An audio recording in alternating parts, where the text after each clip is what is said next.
ভারতে এস আলমের টাকা হেফাজতের জন্য, স্থাবর অস্থাবর সমগ্র কিছু হেফাজতের জন্য সালাউদ্দিন আহমেদের সাথে তারা চুক্তিবদ্ধ হয়।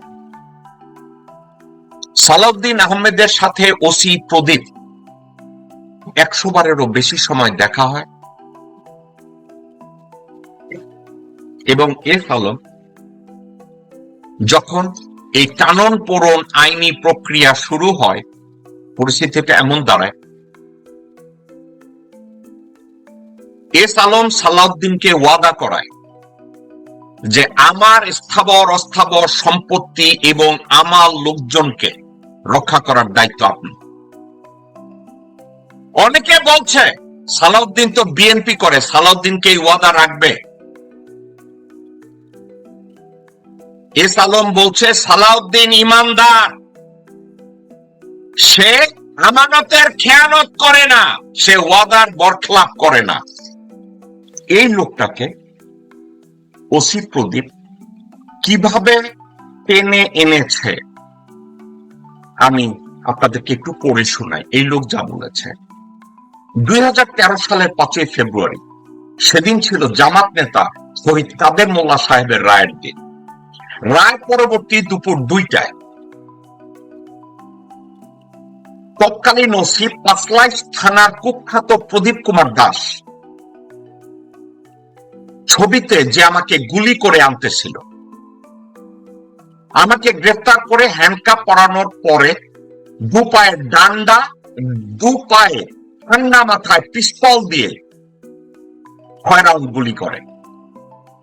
গুলি করার পর 6তলা ভবনের ছাদে নিয়ে গিয়ে ফোন দিয়ে মেরে ফেলতে চায়। ততক্ষণে চ্যানেল 24 এনটিভি, তৎকালীন আমার দেশ পত্রিকার সাংবাদিকরা চলে আসে। কিছু পুলিশ বলতেছিল, স্যার ঠান্ডা করেন, আমরা তাকে নিয়ে যাই, আপনি শান্ত হন। আমাকে যে গুলি করতেছিল সে সময় আগুনের গোলা বের হচ্ছিল বন্দুক দিয়ে, ওই 2 পা অবশ ছিল। এই অবস্থায় সব চ্যানেল লাইভ টেলিকাস্টে গেলে আমাকে প্রদীপ কিছু চাকমা ডিবির হাতে তুলে দেয়। তারা 6 তলায় পুনরায় রাইফেলের বাট দিয়ে মাথায় আঘাত করে। এখন মাথা ফেটে আমার নাক মুখ বেয়ে রক্ত ঝরছিল। ওই রক্তাক্ত শরীরে তারা আমাকে লাঠির আঘাতে, বন্দুকের আঘাত ও লাঠি মেরে উল্টিয়ে উল্টিয়ে নিচে নিয়ে আসে। নিচে আনার পরে ওসি প্রদীপ আবার রক্তাক্ত অবস্থায় ধরে থানায় নিয়ে যাচ্ছিল এবং যখন থানায় নিয়ে যাচ্ছিল এই ছবিটাই।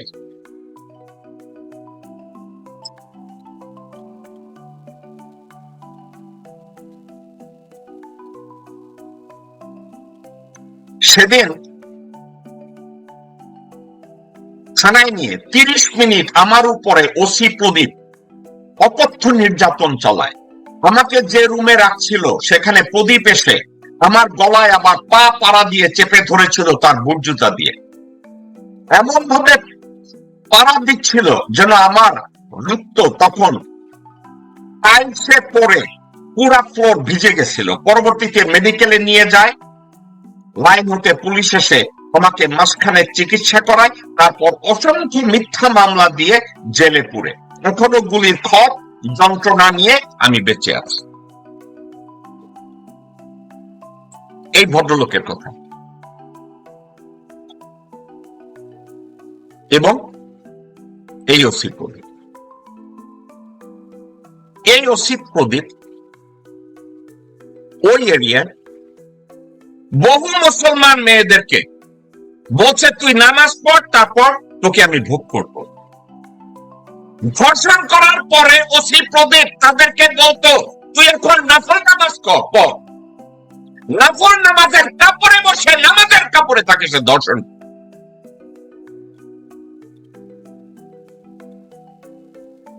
ওসি প্রদীপের মেজর সিনহা হত্যা মামলায় তার ফাঁসি হয়েছে। যখন তার এই বিচার কার্য হয়, বিক্রম স্বামী, হর্ষবর্ধন শ্রীংলা, তারেক সিদ্দিকী এবং স্বয়ং হাসিনা শেখ এবং পুলিশের আইজি শহীদুল হক এবং বেনজির। এই মামলাটাকে ভিন্ন খাতে প্রবাহিত করে সুরেন্দ্র কুমার সিনহা পরে থেকে শুরু করে সকল বিচারপতিকে বলেছে এই প্রদীপের মামলাটাকে ভিন্ন খাতে নিতে হবে, কারণ ভারতীয় হাইকমিশন সরাসরি বলে দিয়েছিল এই বিচার হওয়া যাবে না। হাসিনার ব্যক্তিগত লোকজনরা হাসিনাকে বলেছিল, আপা এই ওসি প্রদীপ মহিলাদেরকে ধর্ষণ করার পরে একবার ধর্ষণ করতো, ধর্ষণের পরে বলতো তুই এবার নফল নামাজ পড়।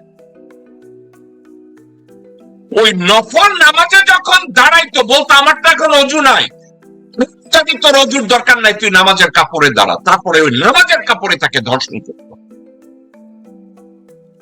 হাসিনাকে এই কথা জানানোর পরে কি যা হইছে হইছে, এগুলো নিয়ে কথা বলার দরকার কি? বলছে আপা নামাজের কাপড় রাখো, তোমার নামাজের কাপড়। হাসিনার নিজের মুখের কথা, রাখো তোমার নামাজের কাপড়।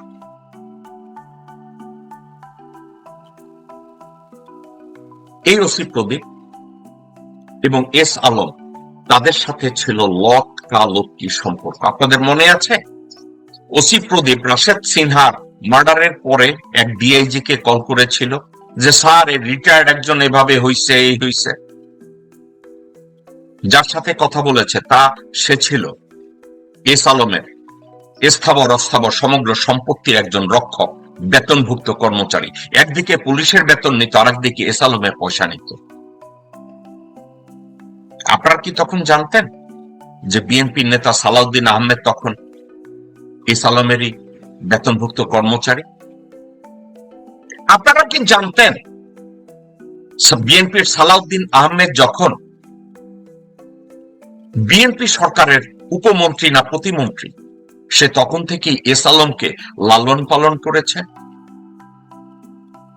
এস আলম যখন ব্যাংকের টাকা একের পর এক চুরি করেছে, ওই টাকা চুরি যতক্ষণ পর্যন্ত অব্যাহত ছিল, আপনি কি জানেন সালাউদ্দিন দেশ থেকে সরে না? ভারতে এস আলমের টাকা হেফাজতের জন্য, স্থাবর অস্থাবর সমগ্র কিছু হেফাজতের জন্য সালাউদ্দিন আহমেদের সাথে তারা চুক্তিবদ্ধ হয়। সালাউদ্দিন আহমেদের সাথে ওসি প্রদীপ 100 বারেরও বেশি সময় দেখা হয় এবং এস আলম যখন এই টানন পোড়ন আইনি প্রক্রিয়া শুরু হয়, পরিস্থিতিটা এমন দাঁড়ায়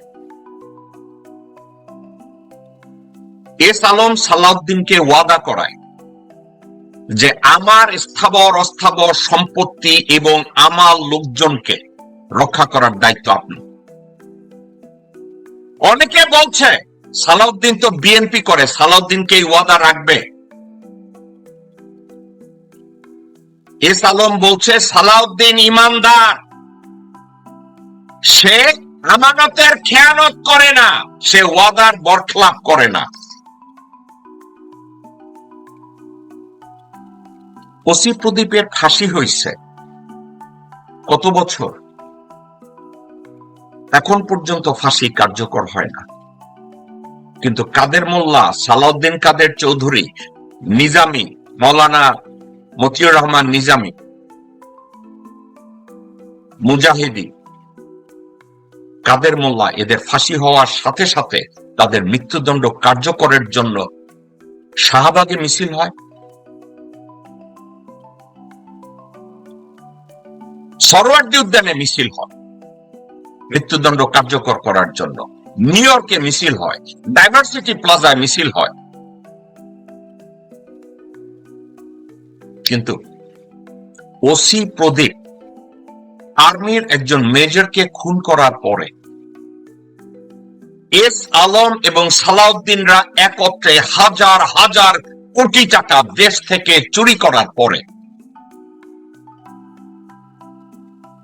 আজ পর্যন্ত ওসি প্রদীপ ডেথ ডেথ সেন্টেন্স পাওয়ার পরে কন্ডেম সেলে তাকে আরামে আয়েসে বিরিয়ানি খাওয়াইয়া, এয়ার কন্ডিশন দিয়া, মাগি সাপ্লাই দিয়া, ফোন সাপ্লাই দিয়ে ঠিকঠাক মতো রেখেছে।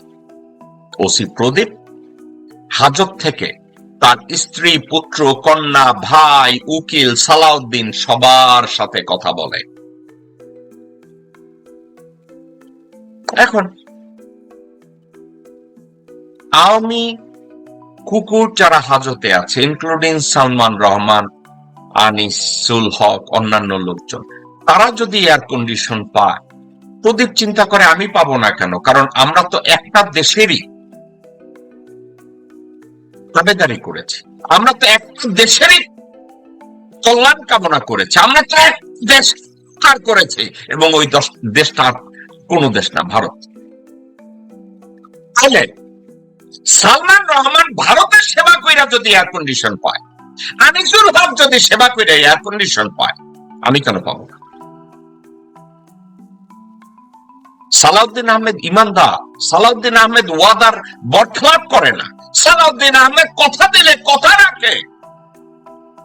ওসি প্রদীপের মৃত্যুদণ্ড হবে কি করে? সালাউদ্দিনের এক ডাকে শেষবাজার চিরগং হয়ে যায়। সালাউদ্দিনের ডাকে বিএনপির লোকজনরা সালাউদ্দিন দেখতে এত সুন্দর, নিজে বউরে সালাউদ্দিনের কোলে তুলে দেয়, মেয়েরে সালাউদ্দিনের কোলে তুলে দেয়। সালাউদ্দিনের বউ কালা, সালাউদ্দিনের বউ কালা হইলে অসুবিধা কি? বেগম জিয়ার আত্মীয় না?